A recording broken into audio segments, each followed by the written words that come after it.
再来看这个行政院删除地方的补助款，引发到地方的不满。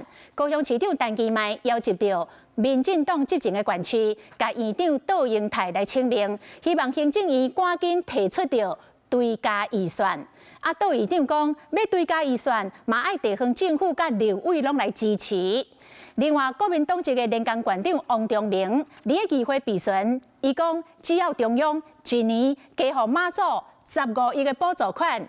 伊就加入民进党。他如果一年多给我15亿，我就加入民进党。我希望中央能够看到今天的直播。为了预算，讲要加入民进党。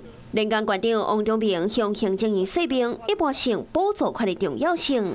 台中市长卢秀燕态度也大正的，卡诉中央伫6月16之前，撤回台检的决定，就要提起诉愿甲行政诉讼。不管是删减地方的一般性补助款。 或者是那个修补助办法，目前中央的一些做法，导致我们地方产生很大的困扰。台北市局处的官员举行记者会做几排，要求中央收回命令。另也是由高雄市长陈其迈带头，和台南、嘉义、屏东甲澎湖的行政首长拜会到阳台，希望行政院赶紧追加预算补助地方，也应该考虑到各县市总资源成长率的公平性。解决目前的预算僵局，我想追加预算是可行的一个方法。我们也希望蓝白能够理性来面对。民进党的立委也同意以追加预算解决目前的困境。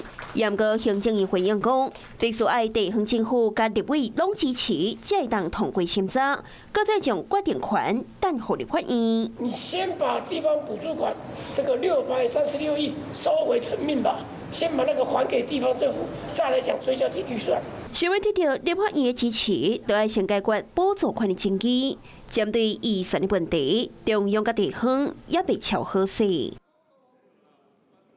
Hello， 我是蒋欣梅。想要抢先掌握最及时的新闻资讯吗？赶快订阅、按赞、开启小铃铛，锁定华视新闻 YouTube 频道。